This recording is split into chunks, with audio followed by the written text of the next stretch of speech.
Harry and Meghan were sat in the second row for the Queen's funeral at Westminster Abbey because her grandchildren were placed in approximate age order, it was reported today. The Duke and Duchess of Sussex, 38 and 41, sat next to Princess Beatrice and her husband, Edoardo Mopelli-Mozzi, at the Abbey. Next to them were Lady Louise Windsor and Viscount Severn, the children of the Earl and Countess of Wessex. Across the aisle on the front row, the heir to the throne Prince William, 40, sat with his wife, Catherine, and their children, Prince George and Princess Charlotte. Alongside them were Peter Phillips, 44, and Zara Tindall, 41, Princess Anne's two children. King Charles III and Queen Consort Camilla were in the front row with his three siblings and spouses.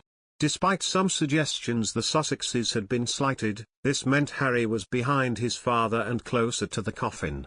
It is not clear how the seating plan was decided. Last night, a palace source was quoted by The Times as saying that the Queen's grandchildren were placed in approximate age order, with efforts taken not to split families up.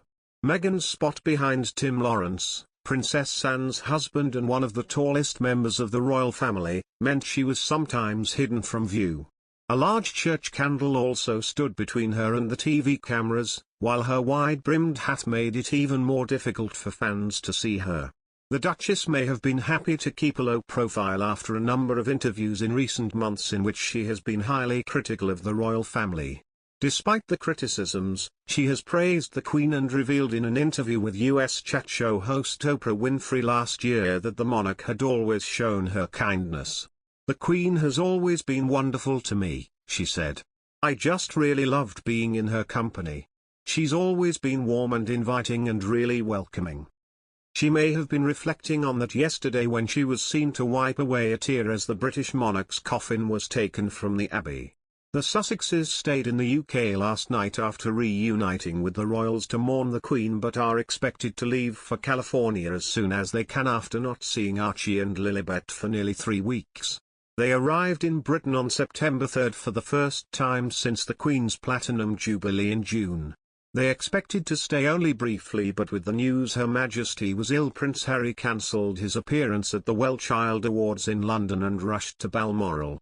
Meghan and Harry are sitting on the second row, directly behind King Charles III, the Queen Consort and Princess Anne. Although the Duchess of Sussex did not join him in Scotland, she was by his side for a series of official events over the 10-day period of mourning.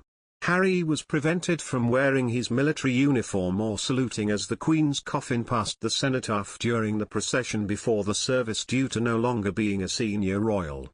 The week saw several rare displays of public unity between the royal family and Harry and Meghan. The new Prince of Wales just cannot forgive his brother Prince Harry for the way he has behaved and the trouble he has caused for the family, claims a royal author.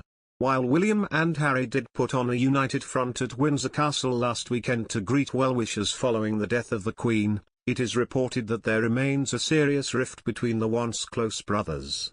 Since leaving the UK and setting up home in the United States, the Sussexes have spoken regularly to American media where they have been critical of the royal family. And Katie Nicholl, author of the book The New Royals, which discusses the next generation of the royal family, says that William cannot just put all this to one side and forget it.